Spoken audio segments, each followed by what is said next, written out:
to think we choose our pets based on pure logic.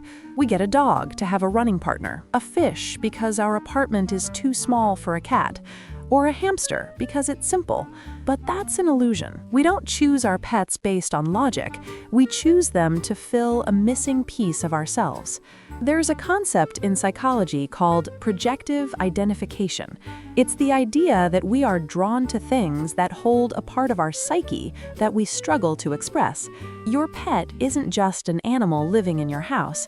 It's a psychological anchor, the external manifestation of your internal nervous system. And let's be clear, this isn't just about the animal sharing your roof, but also the one that lives in your mind. Even if you don't own a horse or have never held a snake, if that is the creature that inexplicably fascinates you, the psychology is the same. The longing tells us just as much as the possession, if not more, because the animal you wish you had often represents the self you wish you could be. If your heart belongs unreservedly to the dog, you possess a rare and powerful gift, the capacity for unconditional love. A dog turns your return home into a true celebration. For a person with a wounded nervous system who struggles with abandonment or feeling unseen, a dog's presence is a balm. The psychology here is about dependency, not just the dog's dependency on you, but your dependency on being needed. The dog lover often has a savior complex buried deep down. You need to be the center of someone's universe. Perhaps because you were the center of no one's. You need a creature that doesn't judge your mistakes and will never leave you. It is a relationship of pure emotional safety. You choose the dog because you speak the language of loyalty fluently. You don't hide your emotions. You wear them proudly, just as it wags its tail. But if this total love, this absolute devotion feels almost suffocating, you might be more sensitive to a subtler form of affection, one that must be earned. You understand the animal that, instead of a constant yes, offers a maybe. You understand the cat. People who identify as cat people have a very different psychological map. Overly demonstrative affection makes you wary. When someone comes on too strong, you pull back, because you know that autonomy is precious. Loving a cat is a practice in mutual respect. A cat chooses to be with you, and if it loves you, it's the highest compliment, because its affection cannot be bought. You love them for their authenticity. They don't play a role, and neither do you. You are likely an observant, thoughtful person who knows that the strongest bonds are built on trust and patience. This connection based on trust is deep, but there is an even quieter affinity that pulls us into a different element entirely. A connection that requires no touch, no words, but simple contemplation.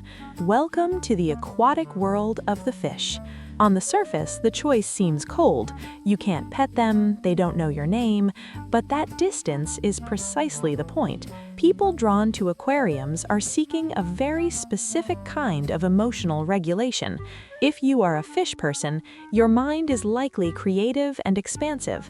The aquarium is your living canvas, a world of color and movement that you orchestrate. You find calm in the midst of chaos. You don't need to touch the animal to feel connected to it.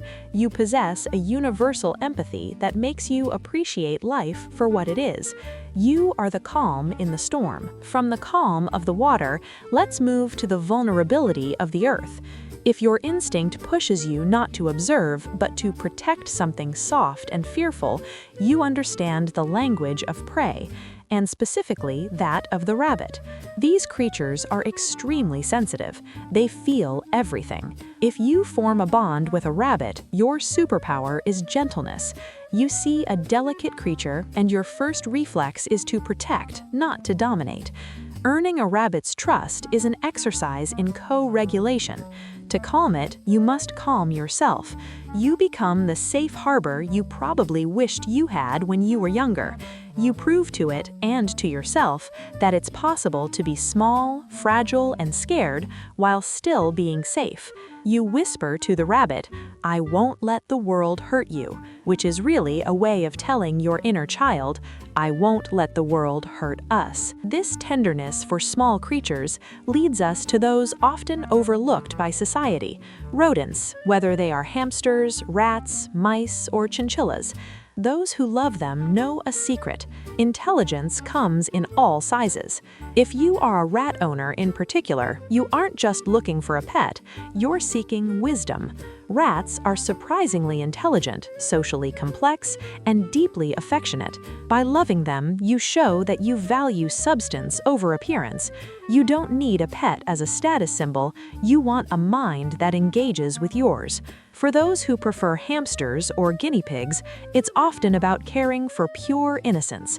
These animals are defenseless, entirely dependent on your kindness.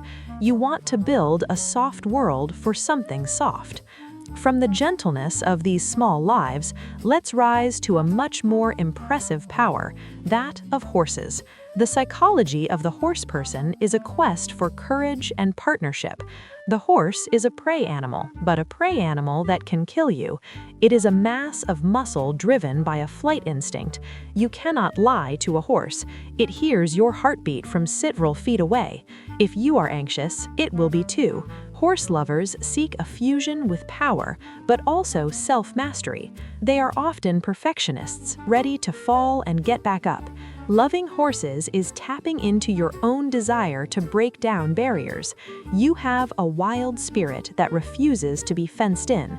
You don't want to walk through life, you want to gallop. This desire for freedom, to break free from earthly constraints, finds an even more literal echo in the creatures of the sky: parrots, parakeets, cockatoos. This relationship is founded on expression and brilliance. Birds are loud, colorful, and unapologetic. If you bond with a bird, you revere authenticity. And of course, there are the wings. The bird is the biological definition of freedom. By keeping it close, you are captivated by its ability to fly away, something you secretly wished you could do. You are a person who feels grounded by responsibilities, and the bird is your living totem of the sky you miss. You are a person who wants to live your life in color and out loud. After the sky, let's return to the earth, but to a more ancient earth. This is where we meet the reptiles, the snakes, the geckos. Here, the psychology shifts from vulnerability to something more existential. Those who choose reptiles are comfortable with their otherness. They don't need the warm, fuzzy validation of a mammal. A snake doesn't love you like a dog does. It tolerates you. And for some, this honest transaction is more comforting than the sometimes performative affection of other animals. The snake owner often identifies as being misunderstood. They see beauty where others see fear. It's a psychological statement that says, "I don't need the world to understand me." Reptiles also include a creature with a unique psychology, the turtle. If the snake strikes, the turtle hides. If you are drawn to the turtle, you are drawn to resilience. It carries its safety on its back, the ultimate symbol of self-reliance and defense. Faced with the world's chaos, the turtle doesn't run, it doesn't fight, it closes the door. The turtle lover is often someone who values patience and longevity. Loving a turtle is an act of slowing down, a rejection of the culture of urgency. You respect its armor, perhaps because you have built a strong shell yourself to protect a tender heart. So look at the creature that lives with you.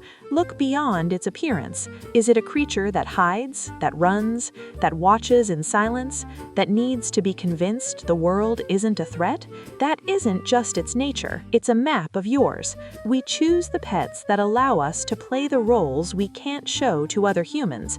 The dog teaches us to love unconditionally. The cat, self-worth.